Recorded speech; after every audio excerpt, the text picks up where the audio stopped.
గురు గోవింద్ సింగ్ కుమార్లు చిరుప్రాయంలోనే వీర మరణం పొంది చరిత్రలోనే చిరస్మరణీయంగా నిలిచిపోయారని రాజ్యసభ సభ్యులు లక్ష్మణ్ కొనియాడారు. సికింద్రాబాద్లోని గురుద్వారాలో జరిగిన వీర్ బల్ దివాస్ కార్యక్రమాన్ని లక్ష్మణ్ ముఖ్య అతిథిగా హాజరయ్యారు. దేశం కోసం, ధర్మం కోసం తమ ప్రాణాలను వదిలిన వారంతా చరిత్ర అడుగున పడ్డారని, ఇలాంటి చరిత్ర గాథలను భావి భారత పౌరులకు తెలియపరచడమే ప్రధాని మోడీ లక్ష్యమని అన్నారు.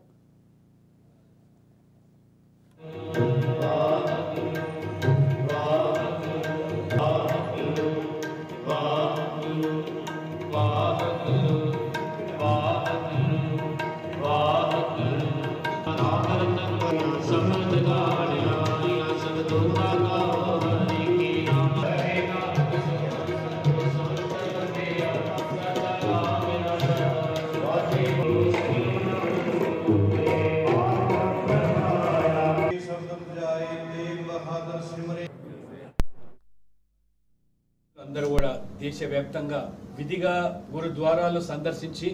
ఏదైతే గురు గోవింద్ సింగ్ గారి యొక్క కుటుంబం ఈ దేశం కోసం, ధర్మం కోసం తమ ప్రాణాలు అర్పించి మన యొక్క దేశం యొక్క సంస్కృతి, ధర్మాన్ని కాపాడి చాటి చెప్పారో, వారి త్యాగాలను, వారి యొక్క వీరత్వాన్ని, శౌర్యత్వాన్ని భావితరాలకు ప్రేరణ, స్ఫూర్తి కల్పించేదానికి విధిగా పాల్గొనాలని చెప్పినప్పుడు ఒక రాజ్యసభ సభ్యునిగా ఈరోజు సికింద్రాబాద్ బల్దేవ్ సింగ్ గారి యొక్క ఆహ్వానం మేరకు, ఆదేశాల మేరకు గురు గోవింద్ సింగ్ యొక్క